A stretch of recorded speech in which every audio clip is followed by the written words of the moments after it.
Okay start करते हैं, focus करना। ओके कल की छुट्टी के लिए वापस सॉरी, मेरे को 5-6 दिन से थ्रोट इन्फेक्शन हुआ है, वो सुधरने का नाम ही नहीं ले रहा, अभी भी चल ही रहा है। तो जिस दिन अच्छा लग रहा है उस दिन पढ़ा रहा हूँ जिस दिन वाइट लग रही है उस दिन छुट्टी देनी पड़ रही है, ठीक है। चलिए स्टार्ट करते हैं, फोकस करना अच्छे तरीके से। कल मैंने लेक्चर शेयर किया था, देखा सबने IRF? और ये बोलो हाँ है ना, रिवाइज हुआ अच्छे से? बोलो यस और नो। देखा है नहीं देखा? इतने टेंशन में क्यों दिख रहे हो जीवन में? क्या हो गया? एग्जाम का फ्रस्ट्रेशन आ रहा है क्या?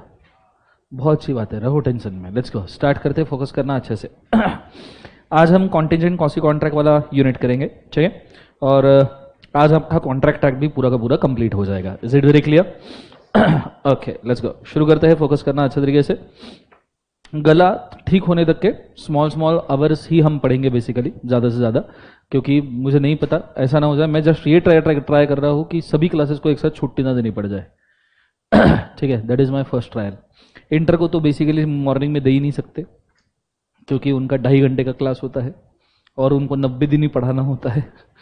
सो चलिए स्टार्ट करते हैं, फोकस करना अच्छे तरीके से, ध्यान देना। Let's go. सबसे पहले contingent and quasi contract unit शुरू करने के पहले मैं आपको पहले इसका थोड़ा सा ब्रीफ दे दूं। देखा जाए तो कॉन्टिजेंट एंड कॉसी कॉन्ट्रैक्ट समझने में काफी आसान है, पर एक्चुअली इसका थ्योरी जबरदस्ती बहुत लेंदी बनाया गया है, ठीक है? कि भैया कॉन्टिजेंट कॉन्ट्रैक्ट कितना टाइप का होता है एक्सेट्रा। मैं अभी आपको कॉन्टिजेंट कॉन्ट्रैक्ट याद करने का एक स्पेसिफिक तरीका बता रहा हूं, जिसको कृपया अगर आप फॉलो करोगे तो आपको फायदा होगा। रेडी? Let's go. पहले तो कॉन्टिजेंट कॉन्ट्रैक्ट की डेफिनेशन कुछ इस प्रकार है: the contract which can be enforced on occurrence or non-occurrence of a future specific uncertain event is called as contingent contract। ऐसा कॉन्ट्रैक्ट जो फ्यूचर स्पेसिफिक अनसर्टन इवेंट के ऊपर डिपेंड है, तो नॉर्मली उस कॉन्ट्रैक्ट को हम क्या कहते हैं? बोले एक बार उसे contingent contract. Is it very clear? बोलो हाँ है ना। होल्ड। अब ये कॉन्ट्रैक्ट के लिए मैंने एग्जांपल दिया, जैसे एक फार्मर कॉन्ट्रैक्ट करता है कि भैया मैं एक शुगर मैन्युफैक्चरिंग कंपनी को शुगर केन सप्लाई करूंगा 100 टन्स का, अगर इस साल लेट्स से स्पेसिफिक अमाउंट का, स्पेसिफिक मिलीमीटर जितना रेन होता है, तो कि भैया इस साल अगर 20 mm से ज्यादा बारिश होती है तो ऐसे केसेस में I will supply 10 tons of sugar cane to the sugar industry. ये कॉन्ट्रैक्ट किया। अब ये कॉन्ट्रैक्ट अनसर्टन फ्यूचर इवेंट के ऊपर डिपेंड है, जो है बारिश गिरना। बोलो हाँ है ना। तो ऐसे सिचुएशन में इस कॉन्ट्रैक्ट के अंदर जब तक बारिश नहीं गिरती 15 mm 20 mm जो भी कंडीशन है, तब तक शुगर केन का कॉन्ट्रैक्ट वैलिड नहीं है। अब नॉर्मली कॉन्टिजेंट कॉन्ट्रैक्ट के ना बहुत सारे डिविजन्स होते हैं। कॉन्टिजेंट कॉन्ट्रैक्ट ये 6 बेसिक डिविजन्स में डिवाइड किया जाता है। 6 बेसिक डिविजन्स जो आप बोर्ड के ऊपर दे सकते हो, 2 कैटेगरीज और 3 टाइप्स। इसको मैंने एक क्रॉस टेबल के फॉर्म में यहां पे देख के रखा है। जैसे कॉन्टिजेंट कॉन्ट्रैक्ट कॉलम नंबर 1 में आप देख सकते हो, which depends on happening, which depends on क्या बोले एक बार? happening of certain event, और contract which depends on non happening of a certain event। ऐसा contingent contract जो किसी इवेंट के हैपनिंग के ऊपर डिपेंड है, या किसी इवेंट के नॉन हैपनिंग के ऊपर डिपेंड है, तो ऐसे कॉन्ट्रैक्ट को हम क्या कहते हैं? बोले एक बार उसे कॉन्टिजेंट कॉन्ट्रैक्ट। अब उसमें 3 टाइप्स आते हैं। जैसे ओरिजिनल कॉन्टिजेंट कॉन्ट्रैक्ट है happening and non happening of event, जो मैंने आपको शुगर केन का एग्जांपल दिया कि 15 mm बारिश हुई तो शुगर केन सप्लाई किया जाएगा, अगर 15 mm बारिश नहीं हुई तो शुगर केन सप्लाई नहीं किया जाएगा। Are you understanding? या शुगर केन या cotton whatever it is, ठीक है?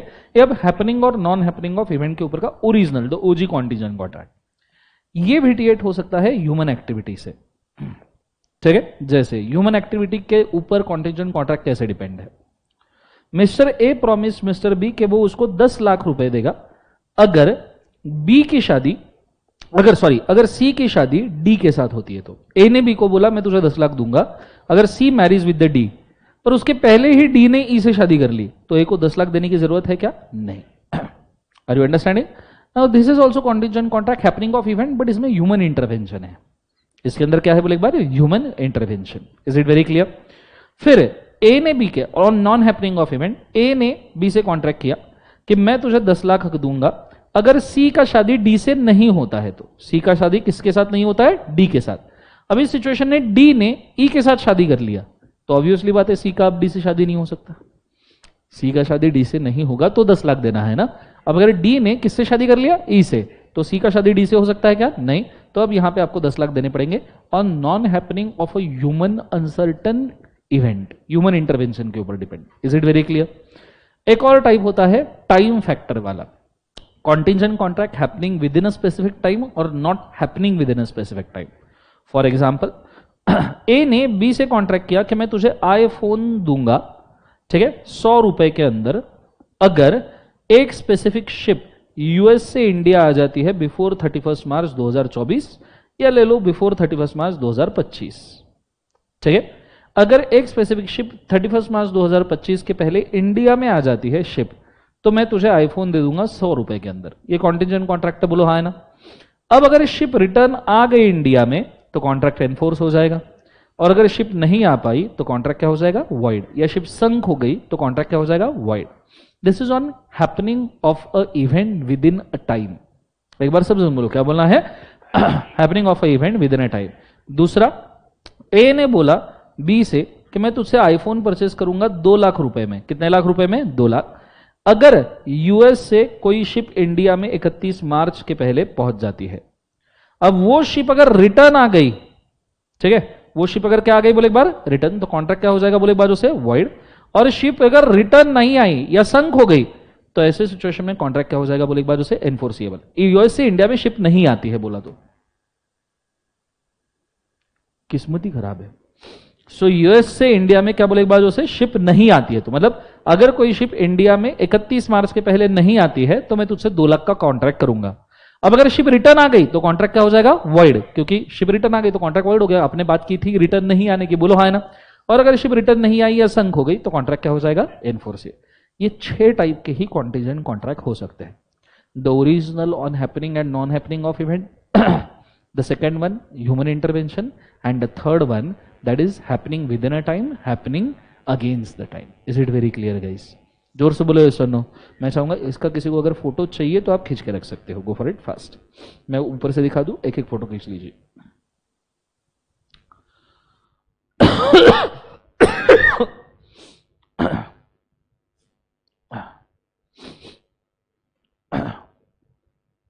ये खींच लिया सबने? लाइव स्ट्रीम में भी सबको समझ में आ रहा है क्या, प्लीज बोलिएगा मुझे। ये खींच लीजिए फोटो।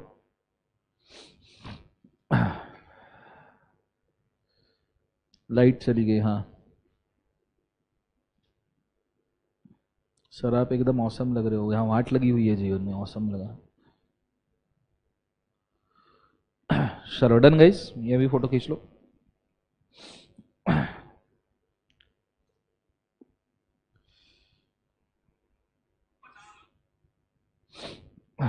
मैं एक बार चैट कमेंट्स खोल के रख दूं। चलो डन एवरीबॉडी। सो एक बार मुझे सब लोग बताइए कॉन्टिंजेंट कॉन्ट्रैक्ट कितने तरीके के होते हैं बोले एक बार जो से 6। पहला ऑन हैपनिंग ऑफ क्या बोले एक बार, इवेंट। दूसरा on non happening of a event. तीसरा depending on action of a person happening, depending on action of a person not happening. तीसरा happening of a event within specific time, non happening of a event within specific time. अब इतना अगर अच्छे से याद रखो तो आपका 3-4 पेज का जो समरी है कॉन्टिंजेंट कॉन्ट्रैक्ट का सब हो जाएगा। देखो अब यहाँ पे अगर आप इस केस में देखोगे तो कॉन्टिंजेंट कॉन्ट्रैक्ट के टाइप देख लो। Essentials of contingent contract depends upon happening or non-happening of the event। दिख रहा है सबको? The event referred to as a collateral event, ये तो वो essentials बोल रहे हैं, ठीक है। आ जाइए rules। Enforcement of a contract on happening of event, enforcement of a contract on non-happening of event, contract cease to be enforceable contingent upon the event of living person, मतलब human intervention। फिर contingent contract specified event in fixed time, contingent contract non happening of event in fix time. अब उन्होंने human intervention में 2 part किए ही नहीं। And contingent contract on impossible event, impossible event तो void ही होता है क्योंकि इवेंट होने ही नहीं वाला, तो कॉन्ट्रैक्ट किस बात का। Is it very clear? और उन्होंने ह्यूमन इंटरवेंशन में सेकंड पार्ट लिखा ही नहीं, not happening of event on human intervention. तो उन्होंने दिए 6 है, पर 6 में एक इम्पॉसिबल है और एक ह्यूमन इंटरवेंशन का दिया ही नहीं है। Is it very clear? बोलो हाँ या ना। ओके, नीचे कुछ इसेंशियल्स लिख लो, इसेंशियल्स ऑफ कॉन्टिंजेंट कॉन्ट्रैक्ट जो आपके काम में आएंगे। Essentials of contingent contract देखिएगा।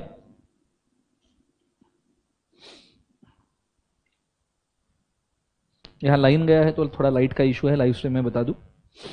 चलो लिखिएगा, एसेंशियल्स में पहला,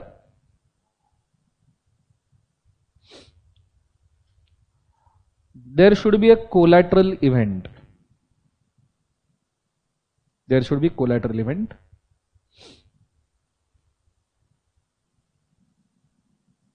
there should be collateral event. नीचे ब्रैकेट में केस लिखना, Pollock versus Mulla, Pollock versus Mulla, Pollock versus Mulla, ठीक है। मतलब इवेंट आपसे कुछ रिलेटेड होनी चाहिए, ठीक है। ऐसा नहीं कि इवेंट का और कॉन्ट्रैक्ट का कोई लेन देन नहीं है। जैसे एग्रीकल्चरल प्रोड्यूस शुगर केन देना, ये बारिश से रिलेटेड है। ऐसा नहीं कि इंडिया मैच जीत गई तो मैं तुमको 10 टन शुगर केन दे दूंगा, तो इवेंट का कोई रिलेशन ही नहीं है। तो देखो, वेजनिंग एग्रीमेंट एंड कॉन्टिंजेंट कॉन्ट्रैक्ट में यही फर्क होता है। वेजनिंग एग्रीमेंट में आपका इवेंट से कोई लेना देना ही नहीं होता, कॉन्टिंजेंट कॉन्ट्रैक्ट में आपका इवेंट से लेना देना होता है। दूसरा डिफरेंस, वेजनिंग एग्रीमेंट सिर्फ पैसे का होता है कि पैसा दूंगा या पैसा लूंगा। Contingent contract supply of goods और सर्विसेज का होता है, या पैसे का भी हो सकता है पर सप्लाई ऑफ गुड्स और सर्विस भी होता है। तो ये main difference वेजनिंग agreement contingent contract का याद रखना, वरना दोनों भी डिपेंडिंग ऑन हैपनिंग और नॉन हैपनिंग ऑफ इवेंट के ऊपर ही डिपेंड है। तो वेजरिंग में रिलेशन नहीं होता है, कॉन्टिजेंट में रिलेशन होता है। वेजरिंग में सिर्फ पैसा होता है, कॉन्टिजेंट में सब कुछ हो सकता है। Is it very clear guys? जोर से बोलो यस और no. Next point, point number 2,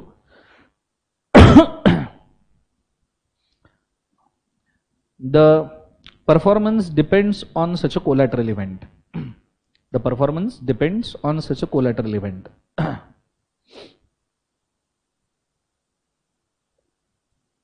Performance depends on such a collateral event.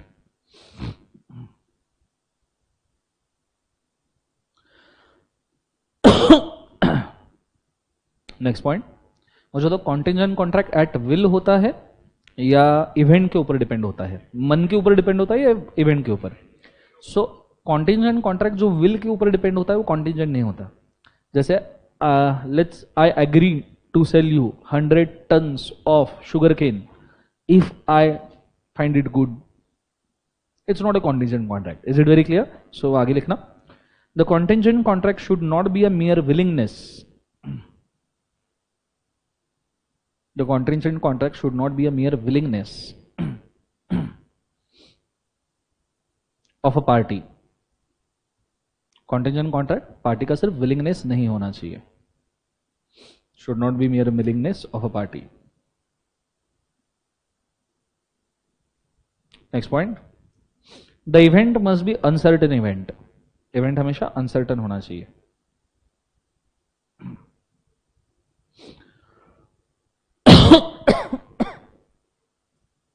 Event must be uncertain event. देख लिया सबने? अब एक बहुत इंपॉर्टेंट डिफरेंस मैं यहां पे कवर कर रहा हूं। देखो, टाइप्स ऑफ कॉन्टिंजेंट कॉन्ट्रैक्ट हो गया हमारा 6 टाइप, और अभी इसेंशियल्स भी हो गया। Is it very clear? अब हम देख रहे हैं कॉन्टिंजेंट कॉन्ट्रैक्ट विजनिंग एग्रीमेंट का क्या बोले एक बार से डिफरेंस, बहुत इंपॉर्टेंट डिफरेंस है, एग्जाम में पूछा जा सकता है। मैं की वर्ड्स मार्क कर रहा हूं, आई गेस मैंने आपको ये लिखवा के भी दिया है, बोलो हाँ है ना?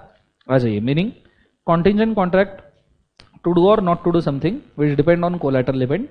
Wagering agreement is to give money or money is worth depending on happening of the event. Is it very clear? बच्चों बोलो हाँ है ना? नीचे रेसिप्रोकल प्रॉमिस, कॉन्टिंजेंट कॉन्ट्रैक्ट में not contain reciprocal promise. Contingent contract में प्रॉमिस हो भी सकता है, नहीं भी हो सकता। Is it very clear?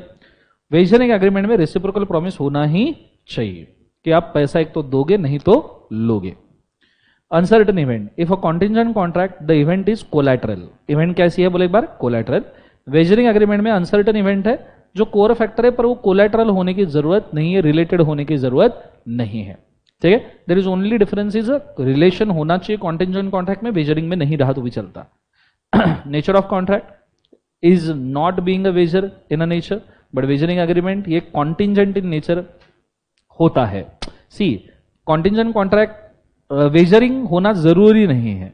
For example money or money worth का कंसिडरेशन हो भी सकता है, नहीं भी हो सकता, पर वेजरिंग एग्रीमेंट हमेशा कॉन्टिंजेंट होता है। क्यों हमेशा कॉन्टिंजेंट होता है? Because it is happening on certain event. So आप ऐसा समझ सकते हो कि कॉन्टिंजेंट कॉन्ट्रैक्ट के 2 पार्ट्स, एक वेजरिंग एग्रीमेंट और दूसरा other contingent contract. Is it very clear guys? नीचे interest in contracting, contracting parties have the interest in a subject matter. जो कॉन्ट्रैक्टिंग पार्टी है उनका सब्जेक्ट मैटर में क्या है बोले एक बार उसे इंटरेस्ट, उनको सब्जेक्ट मैटर से कोई ना कोई रिलेशन है, हे मां शक्ति, उनको सब्जेक्ट मैटर से कोई ना कोई इंटरेस्ट है। बट विजनिंग एग्रीमेंट में पार्टीज का सब्जेक्ट मैटर में कोई भी इंटरेस्ट नहीं है। Is it very clear?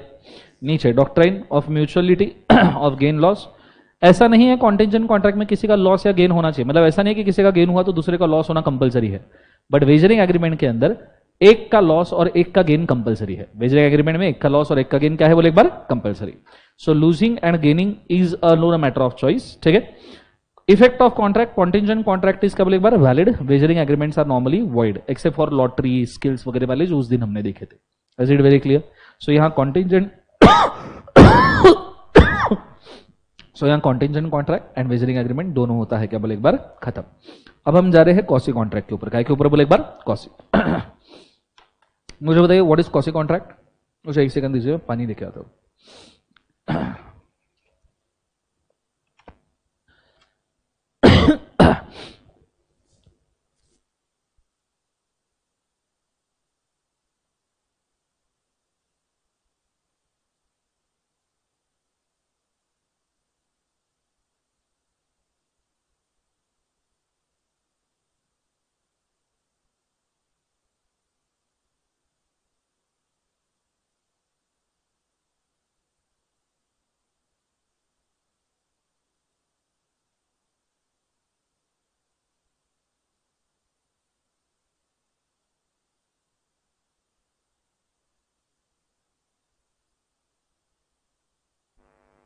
Okay, सवाल है what do you mean by quasi contract? So tell me what is quasi contract?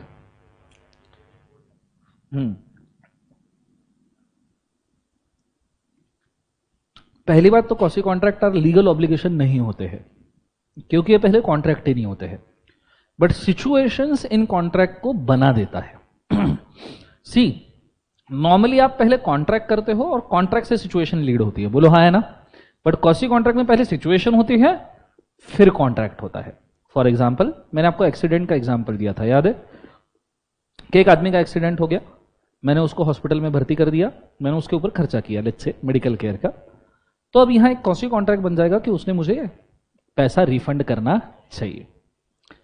जैसे पास्ट कंसिडरेशन में होता है कि मैंने इसकी जान बचाई और बाद में इसने मेरे को गाड़ी गिफ्ट की, ये कॉसी कॉन्ट्रैक्ट हुआ, ये कोई लीगल ऑब्लिगेशन नहीं था, पर मैंने उसकी जान बचाने की सर्विसेज दी इसलिए मुझे गाड़ी गिफ्ट कर रहा है। Is it very clear guys? जोर से बोले सुनो।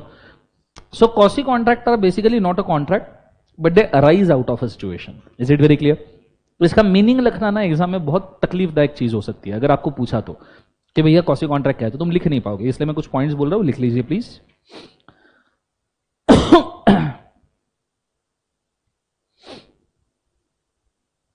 Normally a valid contract contains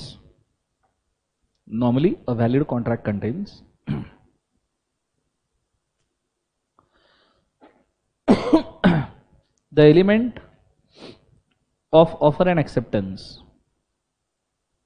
Normally valid contract contains the elements of offer and acceptance. क्रम है का? Normally valid contract contains elements of offer and acceptance. Light आली की गेली है? Okay. Offer and acceptance, full stop. Point number 2. But sometimes there is no genuine offer or acceptance.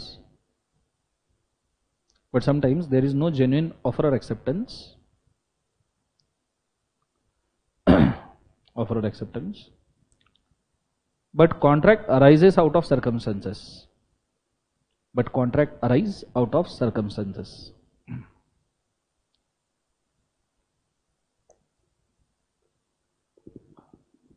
Contract arise out of circumstances.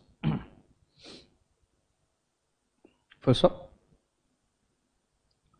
point number 3, the contract arising out of circumstances,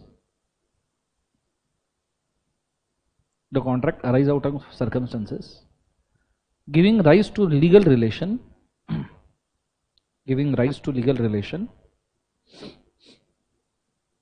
or legal obligation giving rise to legal relation or legal obligation.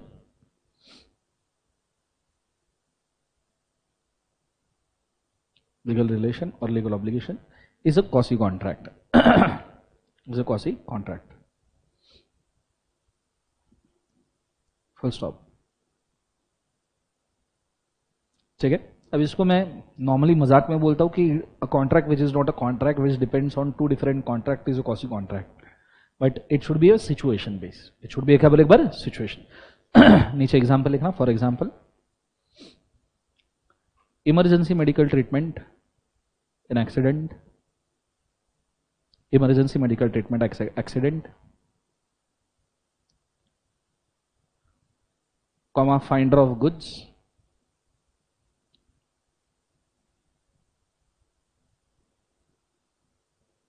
comma finder of goods, comma past consideration, etc.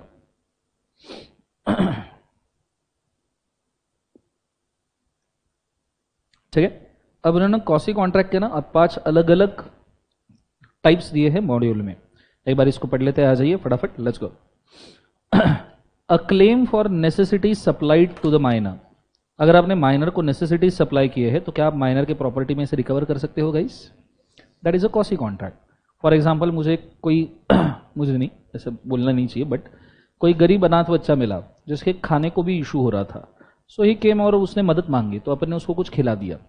ठीक है. अब ऐसे case में उसमें property हो भी सकती है, उसके पास नहीं भी हो सकती, but we never think of कि उससे रिकवर करेंगे. वही अगर कोई अमीर पर्सन है, उसके एजुकेशन के लिए अगर आपने खर्चा किया 5-6 लाख का आराम से, और फिर आप उसके प्रॉपर्टी में से रिकवर करना चाहते हो, that becomes a quasi contract. Is it very clear? Yes और नो? दूसरा, अच्छा, came for supply of necessities, ये सिर्फ माइनर के लिए नहीं, एक्सीडेंट वाले केस में भी यही है. एक्सीडेंट में भी आप मेडिकल केयर का खर्चा नेसेसिटी ही है ना? बोलो हाँ है ना?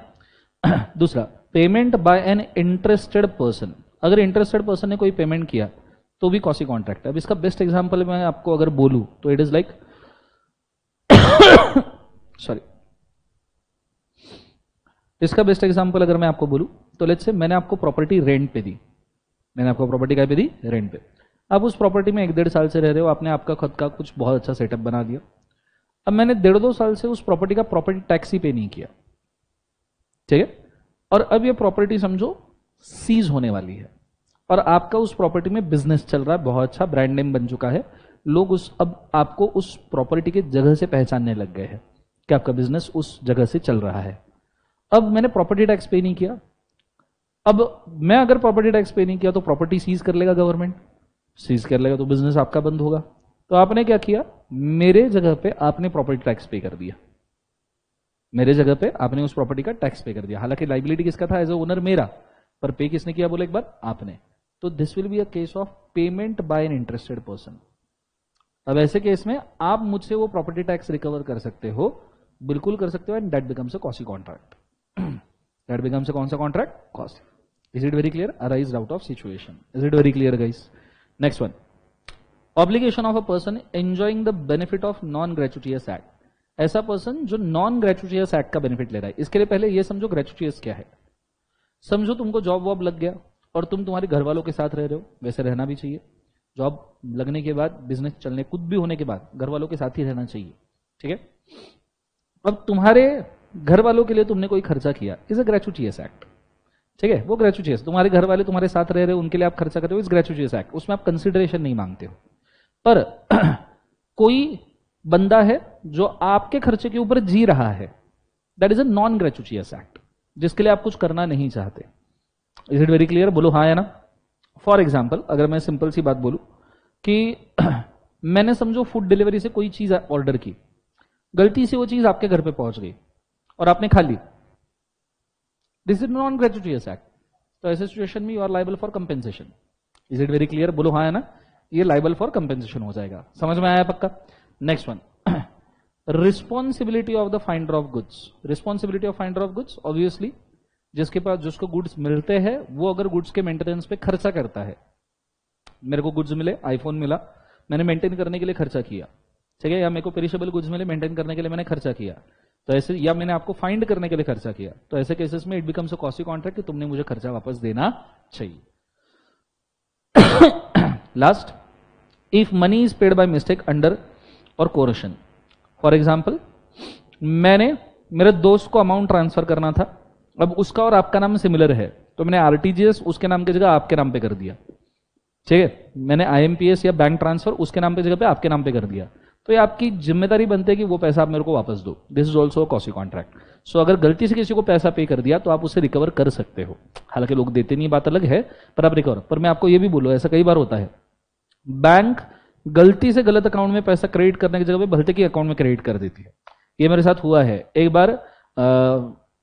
मैं नॉर्मली जब एकेडमी से वगैरह पैसा आता है, तो एक बार मेरे को ऐसा सिचुएशन हुआ कि एक एकेडमी से जबरदस्ती की 20-25 लाख आ गए, कमाए भी नहीं थे। मैं पैसा बोला आई एम रिच गाय। फिर मैंने सोचा मैं खुद लॉ पढ़ाता हूं, फिर मैंने बैंक को कम्युनिकेट किया कि बोला ये गलत एंट्री है, ये मेरे नहीं है, so they have to reverse it. Are you understanding? This is a quasi contract कि मैंने वो पैसा वापस देना चाहिए। Is it very clear? बोलो यस और नो। ऐसा पैसा अगर आपने खर्च नहीं करना, गलती से अगर आपके बैंक में अकाउंट में गलती से 10-15 लाख रुपए आ गए, तो उसको खर्च मत कर देना, आपके पूरा वसूल किया जाएगा आपसे। देखो, खर्च करना है तो फिर देश छोड़ के भाग जाओ फिर उतना आना भी चाहिए। अब 5-10 लाख के लिए अगर तुम देश छोड़ के भाग रहे हो तो खत्म काम। ऐसा 200-500 करोड़ आए तब तक नहीं भागने का। Is it very clear? गलती से 200 करोड़ का एंट्री हो जाए, लगे दूसरे दिन वीजा निकाल के किधर भी भाग जाओ समझ में आ रहा है सबको? हाँ है ना? आइडिया क्लियर है? उससे सब कुछ खरीद लोगे बाहर, जो भी है सब मिल जाएगा। Is it very clear? और अगर भाग रहे हो तो मुझे भी बताना लेट्स गो। सो ये 5 टाइप के कॉन्ट्रैक्ट्स को हम नॉर्मली कौन से कॉन्ट्रैक्ट कहते हैं? Quasi contract. यही 5 टाइप नॉर्मली आपको पूछे जाते हैं। मैंने इसके ऊपर आपको डिस्क्रिप्शन क्लास के अंदर लिखवा के भी दिया है, अगर आप चाहो तो एक बार ये 5 कॉन्ट्रैक्ट की लिस्ट बना के रख दो कि कौन कौन से पूछे जा सकते हैं शॉर्ट में। गो फॉर इट फर्स्ट, देख के लिख लो।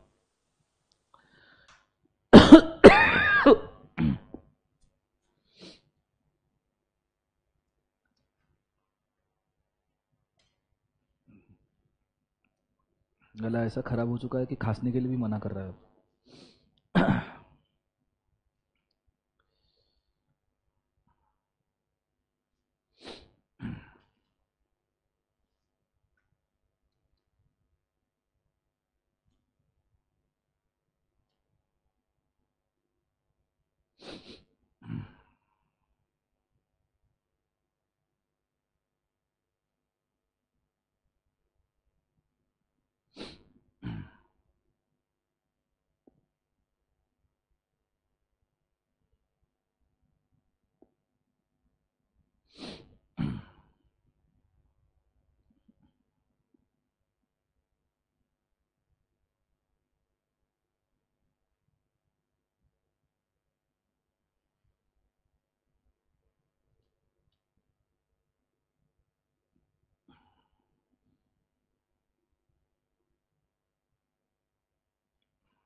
Sure, done guys? हो गया सबका? Let's go. यहां तक हो गया बच्चों? बोलो हाँ है ना? ओके। अब ये होने के बाद में, ये कॉन्टिंजेंट, ये कॉसी कॉन्ट्रैक्ट के अलग अलग टाइप्स होने के बाद में एक केस लॉ है, 1-2 केस लॉ जो आपको पता होनी चाहिए इसके अंदर, जिसके अंदर बोला है शिव प्रसाद वर्सेस श्रीश चंद्र, जिसमें बोला है एवरी काइंड ऑफ पेमेंट और मनी और delivery of the goods for every type of mistake is recoverable. कोई भी जगह पे आप मिस्टेक से मनी या गुड्स वगैरह डिलीवर करते हो तो आप कभी भी रिकवर कर सकते हो। ये केस का नाम लिख के रखे, हो सकता है एग्जाम में आ जाए। ये दोनों तीनों केस लिख के रखिए, एक एक करके मैं बोल रहा हूं। पहला ये वाला लिख लीजिएगा उसके डिसीजन के साथ।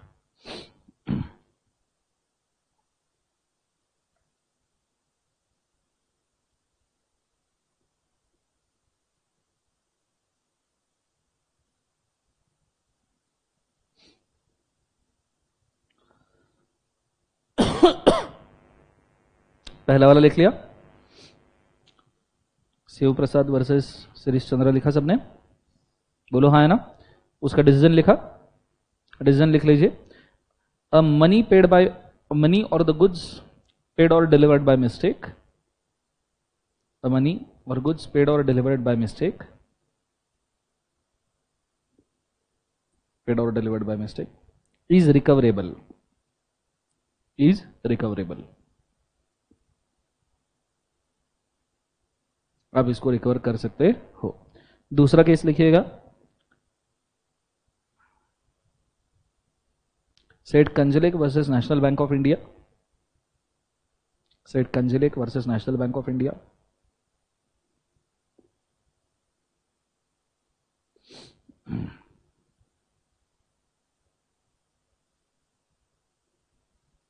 सेठ कंजलेक versus National Bank of India, इसके अंदर लिखना a money paid under operation or extortion,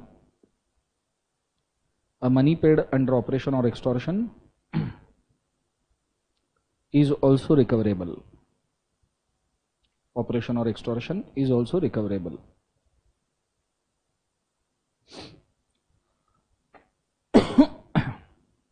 is also recoverable।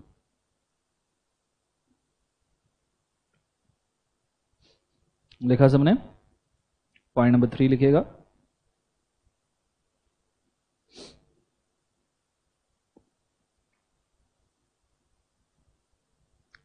in the case of Trikam Das versus Bombay Municipal Corporation, in the case of Trikam Das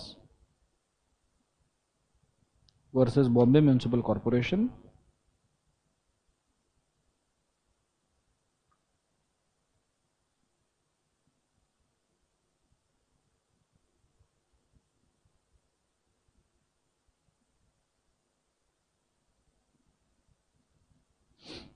if money is recovered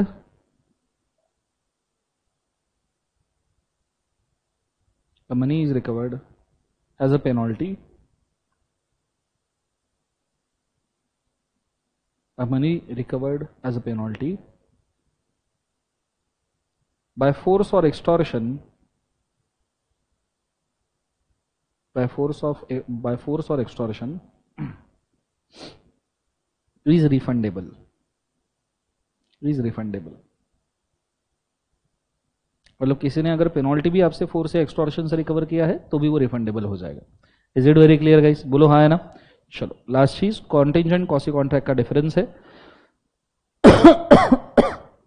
पहला, the essentials for valid formation of the valid contract are absent.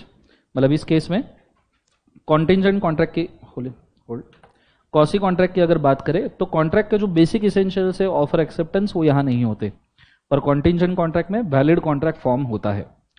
Contingent quasi contract is impose by law, situation impose करती है आपके ऊपर quasi contract, is it yes और no. पर contingent contract ये parties के consent से होता है, बोलो हाँ है ना। ये दो ही डिफरेंस उन्होंने कॉसी और कॉन्टिंजेंट कॉन्ट्रैक्ट में दिए जो आपको याद रखने हैं, ठीक है। इसके बाद में आपका ये यूनिट भी खत्म होता है, दैट इज कॉन्टिंजेंट एंड कौन सा कॉन्ट्रैक्ट बोले एक बार से quasi contract. Is it very clear guys, जोर से बोलो यस और नो, ये चीज को आप याद रखिएगा, ठीक है। अब ये होने के बाद में नेक्स्ट इसके ऊपर जाते हैं, नेक्स्ट वाला आता है अपना sale of goods act, is it yes और नो। अब जितना मेरे से पढ़ाना होगा विल गो अराउंड इट, ठीक है, लेट्स गो। सबसे पहले मैं आपको मेंशन करना चाहूंगा, गुड्स की डेफिनेशन पढ़ी है सबने, क्या होती है बोलो।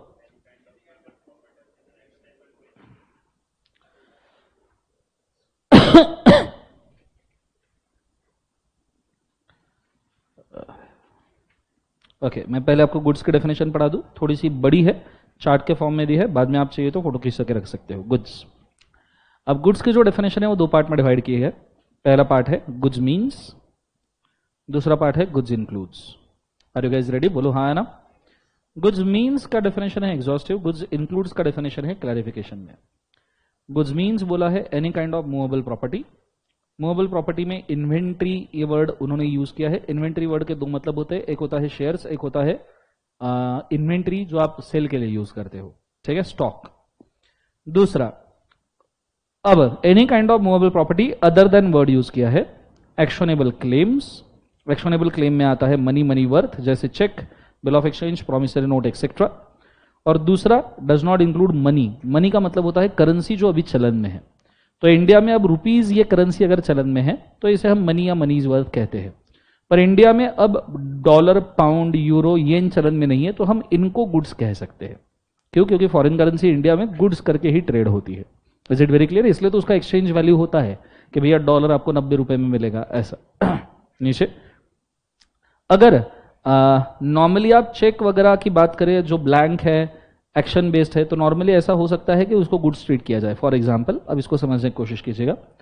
आपने किसी को चेक साइन करके दिया तो वो गुड्स नहीं है, पर अगर आपने बैंक से चेकबुक खरीदा, वो चेकबुक तो गुड्स है ना? बोलो हाँ है ना? जो ब्लैंक चेकबुक आपको मिलता है वो तो गुड्स है, और वो तो बैंक पर लीफ के 25 से 30 रुपए चार्ज करती है, तो that is actually bank selling you the goods. Yes और नो?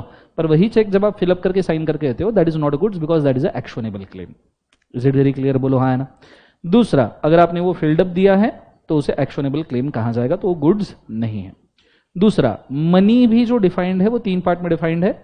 आरबीआई 1 रुपए से लेकर 500 रुपए तक के सभी नोट्स या करेंसी नोट्स बनाते हैं, तो उसे करेंसी कहा जाता है, जो गुड्स नहीं है। सेंट्रल गवर्नमेंट 2 रुपए की नोट बनाती है, उसे भी गुड्स नहीं कहा जाता। ठीक है। एंटिक कलेक्शंस अगर कोई है पर कोमोमोरेटिव कॉइन्स है, जैसे रुपीज को मैंने बोला कि rupees is not a goods because वो चलन में है, पर अगर समझो 1 रुपए का कोई कॉइन है या 1 पैसे का कोई कॉइन है जो बहुत पुराना है, 1983 का, इफ यू डोंट नो, अगर आपके पास प्रॉपर 1 रुपए का 1980s वाला कॉइन है, डब्बू पैसा जिसको कहते थे, या 1 रुपए का कॉइन, वो एंटिक कलेक्शंस में बेचा जाता है। तो अगर कोई इंडियन करेंसी है जो बहुत पुरानी है, जो अभी चलन में नहीं है और जिसको एज ए एंटिक कलेक्शन बेचा जा रहा है, हम उसको गुड्स मानते हैं, उसको गुड्स माना जाएगा। Is it very clear? Yes और नो? तो यहां पे मैंने लिख के रखा है वो एंटिक कलेक्शन क्या हो जाएगा, बोले एक बार, गुड्स। अब ये मीन्स वाला पार्ट खत्म हुआ। ये कौन सा वाला पार्ट खत्म हुआ? मीन्स। जाते ही इंक्लूड्स पार्ट पे। इंक्लूड पार्ट में उन्होंने बोला है एनी काइंड ऑफ स्टॉक। अब स्टॉक का मतलब होता है इन्वेंट्री भी, स्टॉक का मतलब होता है शेयर्स भी। तो shares are considered as goods physically या डिमैट फॉर्म में, जिस भी तरीके से रहे। या दूसरा बोला है लैंड से रिगार्डिंग चीजें, जैसे लैंड से आपने कोई प्रोडक्शन किया। अब लैंड से आप क्या प्रोड्यूस कर सकते हो? Crops, trees, plant, creepers, grass etcetera. तो ये सब चीजें जब तक लैंड में अटकी पड़ी है तब तक गुड्स नहीं है, पर जब आपने उसको काटने का कॉन्ट्रैक्ट कर लिया वो गुड्स बन जाएगी। Is it very clear? या things forming part of land. Things forming part of land क्या है? जैसे rocks, metals, ores, minerals, oil, उसके बाद में सॉइल, सैंड, जेमस्टोन, मार्बल्स। ये जब तक लैंड का पार्ट है तब तक गुड्स नहीं है, पर जब आपने उसको तोड़ दिया लैंड से, वो गुड्स बन जाएगा। जैसे आपने मार्बल माइन से एक्सट्रैक्ट कर लिया मेटल माइन से मेटल एक्सट्रैक्ट कर लिया, आपने मुरुम जो होता है जो कंस्ट्रक्शन में यूज होता है वो एक्सट्रैक्ट कर लिया, आपने रेती या गिट्टी एक्सट्रैक्ट कर ली। तो ये जब आप लैंड से डिटैच कर लोगे, at that time we will consider this as a goods. Is it very clear guys? जोर से बोलो यस और नो। उसके अंदर भी मैं मेंशन करना चाहूंगा, अगर वो अभी भी अटैच्ड है तो ऐसे सिचुएशन में आपने कोई एग्रीमेंट नहीं किया है तो गुड्स नहीं है। पर अगर आपने एग्रीमेंट किया है इसको सर्व करके सेल करने का, जैसे I have sugar cane farm और मैंने शुगर इंडस्ट्री से कॉन्ट्रैक्ट किया कि भाई ये 10 टन शुगर केन मैं आपको काट के बेच दूंगा, तो जब मैंने काट के एग्रीमेंट किया बेचने का, तब वो गुड्स बन जाएंगे। Is it very clear? Agreed to be served is also goods. ठीक है। नेक्स्ट वन, अगर ऑलरेडी सीवर्ड है, मतलब ऑलरेडी आपने काटे हुए हैं आपके जमीन से, तो वो तो गुड्स है ही। Is it very clear? तो ऐसा एक बहुत इनलार्ज्ड व्यू गुड्स के डेफिनेशन का आपका यहां पे बन सकता है।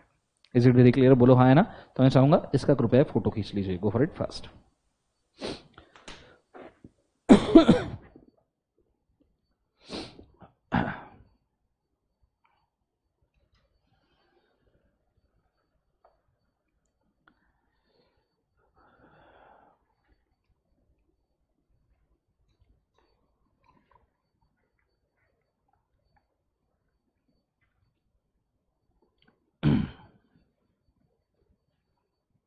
चलो डन गाइस, एवरीबॉडी डन? बोलो हाँ या ना? तो यहाँ पे आपका गुड्स का डेफिनेशन होता है क्या, बोले एक बार उसे खत्म। यहाँ तक आइडिया क्लियर है सबको? बोलो हाँ या ना? एवरीबॉडी यस और नो? चलो, ये चीज होने के बाद में अब मैं बढ़ रहा हूँ आगे। अब हम डिस्कस करने वाले हैं एक गुड का टाइप।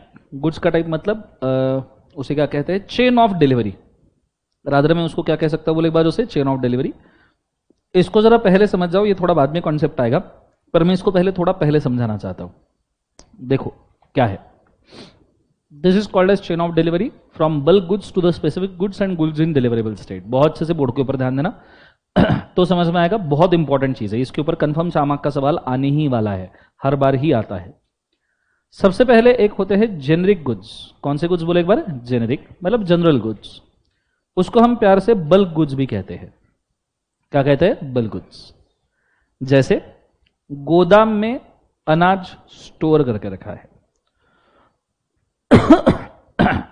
गोदाम में हो सकता है डिफरेंट टाइप का अनाज हो, फॉर एग्जाम्पल गेहूं हो, राइस हो, व्हीट हो, राइस हो, कॉर्न हो, एक्सेट्रा। ये सब स्टोर करके रखा है जेनेरिक गुड्स। फिर उसमें से आपने स्पेसिफिक टाइप का गुड्स सेपरेट किया, जैसे आपने 25 सैक्स ऑफ राइस सेपरेट किए, 25 सैक्स ऑफ राइस, 25 बोरे राइस के अगर आपने सेपरेट किए, then they become ascertained goods. या आपने सिर्फ राइस सेपरेट किया, सभी टाइप के धान थे, व्हीट, कॉर्न, राइस एक्सेट्रा, और आपने सिर्फ राइस सेपरेट किया, दैट इज असर्टेन गुड्स, कि आपने असर्टेन कर लिया कौन सी चीज देनी है। फिर उसमें से आपने उन सैक्स को डिलीवरेबल स्टेट में ला लिया। डिलीवरेबल स्टेट का मतलब होता है जहां पे बायर को उन गुड्स का डिलीवरी लेना कंपलसरी है। जैसे मैंने पूरे गोदाम में से राइस को सेपरेट किया, राइस में से 25 सैक्स ऑफ राइस को सेपरेट किया। जैसे मेरे गोदाम में 50 टन ऑफ राइस पड़ा था, जिसमें से मैंने 25 किलो का राइस सेपरेट कर लिया, और मैंने सैक में बांध के इसको डिलीवरेबल स्टेट में ला लिया कि बायर भाई डिलीवरी ले जा। फिर भी वो सिर्फ डिलीवरेबल स्टेट में तब तक नहीं माना जाता जब तक कि आप बायर को ये कम्युनिकेट नहीं करते कि वो डिलीवरेबल स्टेट में आया है। डिलीवरेबल स्टेट तभी वैलिड है जब बायर का कम्युनिकेशन कंप्लीट हो चुका है। बायर का क्या कंप्लीट हो चुका है? कम्युनिकेशन, कि गुड्स ये डिलीवरेबल स्टेट में आए हैं। Is it very clear guys? जोर से बोलो यस और नो। नेक्स्ट वाला, अगली चीज, नेक्स्ट वन, अगर डिलीवरेबल स्टेट में इसको कोई फर्दर प्रोसेसिंग रिक्वायर्ड है तो आपने करना चाहिए। जैसे 25 सैक्स ऑफ राइस आपने सेपरेट कर लिया, पर इसका नॉर्मली वेइंग करना चाहिए बायर के सामने। तो अगर आपने उसका वेइंग बायर के सामने 25 केजी राइस का कर लिया, 25 सैक्स का राइस का या 50 केजी राइस का कर लिया, तो स्पेसिफिक पैकिंग या रैपिंग करना है। या कई बार आप ऐसा दिखते हो कि आपने कुछ खरीद लिया और आपको उस चीज का गिफ्ट रैपिंग करना है बर्थडे के लिए। जैसे आपने केक खरीदा, पर वो केक प्रॉपर गिफ्ट रैपिंग में जाना चाहिए, तो that is something which is after the deliverable state. ठीक है। जैसे फॉर एग्जाम्पल आपने ज्वेलरी खरीदी ज्वेलरी शॉप से, आपने खास करके देखिएगा ज्वेलरी शॉप से आपने ज्वेलरी का ऑर्डर दे दिया, गुड्स ज्वेलरी डिलीवरेबल स्टेट में आ गई, ठीक है, पर उसके बाद में भी वो ज्वेलरी का वापस मेजरिंग होता है, उसका वापस हॉलमार्किंग चेक होता है, फिर बिल के साथ मैच किया जाता है, फिर उसको प्रॉपर ज्वेलरी बॉक्स में, अगर वो नेकलेस होगा तो नेकलेस बॉक्स में, रिंग होगा तो रिंग के बॉक्स में, ये प्रॉपरली आपको पैक करके दिया जाता है। बोलो यस और नो। तो ऐसे सिचुएशन में it is called as further processing, जो आपको जरूरी है। और फिर उसके बाद में हम कहते हैं कि property of the goods is pass to the buyer. ठीक है। ये सब चीजें होने के बाद ही हम कह सकते हैं कि गुड्स की प्रॉपर्टी किसको ट्रांसफर की है? Buyer. Is it very clear? तो ये देखो कितने सारे स्टेप्स है। Bulk goods to ascertain, ascertain to deliverable state, communication of delivery, further processing, reprocessing and property pass to the buyer. Is it very clear? मैं चाहूंगा ये लिख के रखिए, सबसे काम की चीज है। Go for it fast.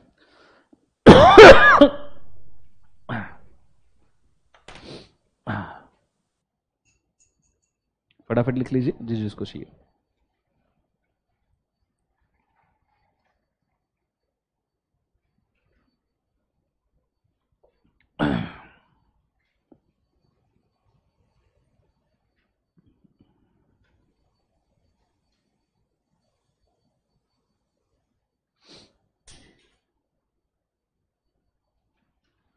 लिख लीजिए, फोटो खींच लीजिए, जो भी सही लगे।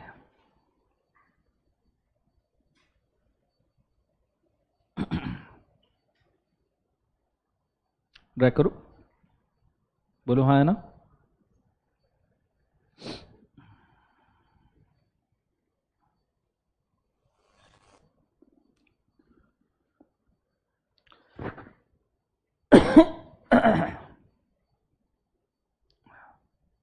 इसके बाद कोई लेक्चर नहीं है ना आपका?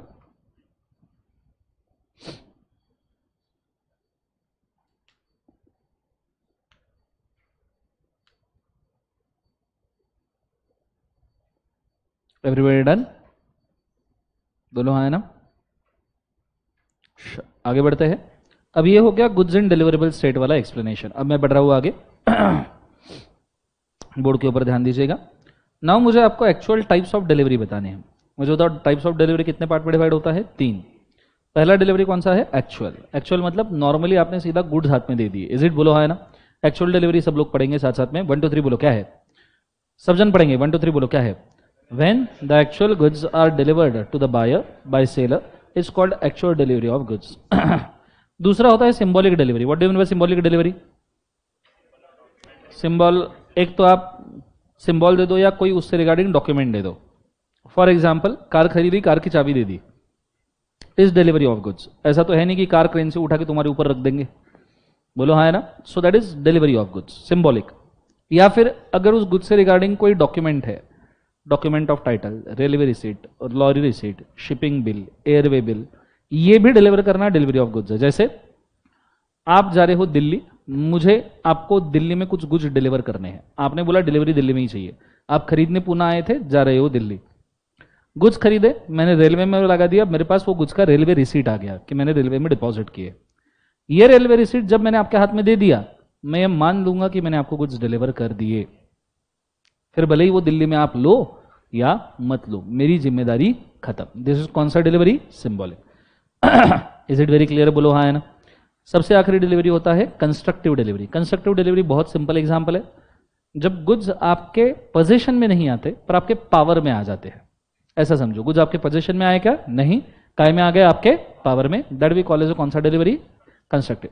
जैसे मिंत्रा से पार्सल ऑर्डर किया, घर पे डिलीवर नहीं हुआ पर वॉचमैन को दे दिया। आपका घर बंद था तो आपने घर पे नहीं लिया, उसने आपके वॉचमैन को दे दिया, बिल्डिंग के वॉचमैन को। अब क्या ये गुड्स आपके पोजीशन में आए? नहीं, पर क्या ये आपके पावर में आए? हाँ। तो इसे कौन सी डिलीवरी कहेंगे? कंस्ट्रक्टिव। जैसे एक और, आप होलसेल ग्रेन मर्चेंट हो, तो आपने कहीं से ग्रेन्स होलसेल भाव में मंगवाए और जब ग्रेन्स आए तो आप गोडाउन में अवेलेबल नहीं थे, पर आपके वॉचमैन में आपके गोडाउन के अंदर ग्रेन्स रखवा लिए। तो क्या आपके खुद के पर्सनल पोजीशन में आए? नहीं, पर क्या आपके पावर में आए? Yes. Is it very clear? जोर से बोलो सुनो। तो इसे हम कौन सा कहते हैं? बोलो एक बार जो डिलीवरी? कंस्ट्रक्टिव। अब इसके अंदर हमने फिर देखा है document of title and document showing title क्या है, इसका डिफरेंस। क्योंकि सिंबॉलिक डिलीवरी में document of title and showing title का काम पड़ता है। बोलो हाँ है ना। Okay, let's go.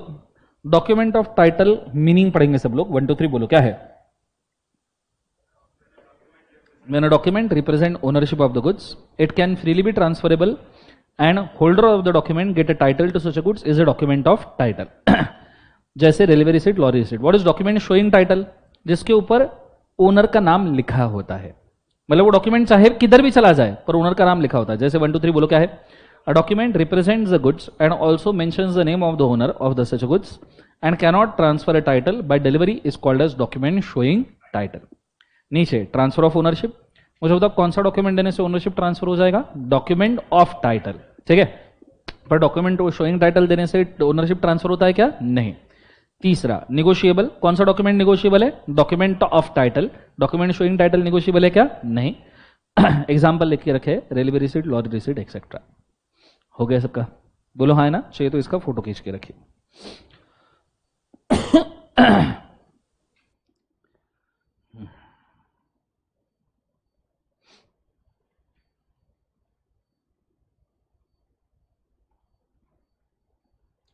Done everybody? बोलो हाँ है ना। ओके, मैं यहाँ पे थोड़ा स्टॉप करना चाहूँगा। मेरे गले की सच में धज्जियाँ उड़ चुकी है, मेरे को नहीं पता, मतलब बोलना भी मुश्किल जा रहा है। बट मैं ये सिर्फ नहीं चाहता तुम्हारा समय वेस्ट हो, that's why I am conducting the lectures. ठीक है, सो कल के लेक्चर से सिर्फ एक ट्राई कीजिए, जब तक ये गला ठीक नहीं होता, क्योंकि मैं पढ़ा भी पा रहा हूँ तो मैं इफिशिएंटली पढ़ा नहीं पा रहा हूँ। प्रॉबेबली आज आपने देखा होगा मैं एक ही टोन में बात कर रहा हूँ। ठीक है, मैं इंक्रीज नहीं कर पा रहा, ना डिक्रीज कर पा रहा, ना मेरे को मजा आ रहा है पढ़ाने में। Is it very clear? Yes और नो? तो कल के लेक्चर से थोड़ा सा आने के पहले ग्रुप में मैसेज चेक कर लीजिए। मैं चाहूंगा आपको पढ़ाना, ऑब्वियसली रिवाइज करवाना है, बट ऐसे रिवाइज करके मेरे को कुछ मजा नहीं आ रहा फ्रैंकली। ठीक है, अगर मैं नहीं भी लूंगा तो मैं स्मॉल टॉपिक का रिविजन आपको ऑलरेडी दिया है।